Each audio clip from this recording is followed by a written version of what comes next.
ভিডিওতে দেখা যাচ্ছে যে পুরোহিত মশাই কেবল মন্দিরের জমিটুকু রক্ষার জন্য মাটিতে বসেছিলেন, কিন্তু দেখুন কিভাবে একটি মেয়ে সেই পুরোহিতকে মিথ্যা মামলায় ফাঁসানোর জন্য নাটক করছে।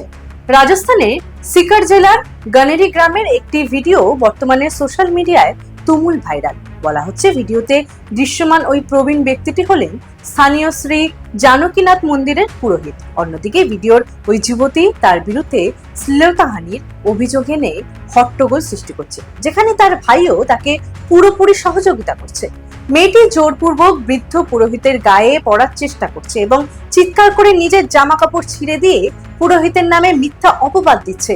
এটা কেবল একজন নিরপরাধ ব্যক্তির বিরুদ্ধে গভীর ষড়যন্ত্রই নয়, বরং একজন সাধু এবং সমগ্র সনাতন ধর্মকে কালিমা লিপ্ত করার একটি নিকৃষ্ট এবং ব্যর্থ চেষ্টা।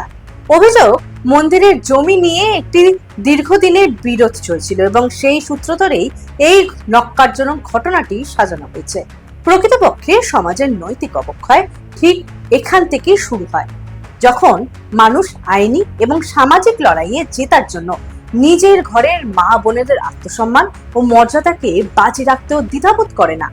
একটি পরিবার তাদের জীবনের শেষ প্রান্তে উপনীত একজন সাধুর ওপর মিথ্যা কলঙ্ক লেপন করার জন্য নিজেদের অবিবাহিত কন্যা সন্তানকে এভাবে ঢাল হিসেবে ব্যবহার করলো। এমন পরিবারের কি কঠোর শাস্তি হওয়া উচিত?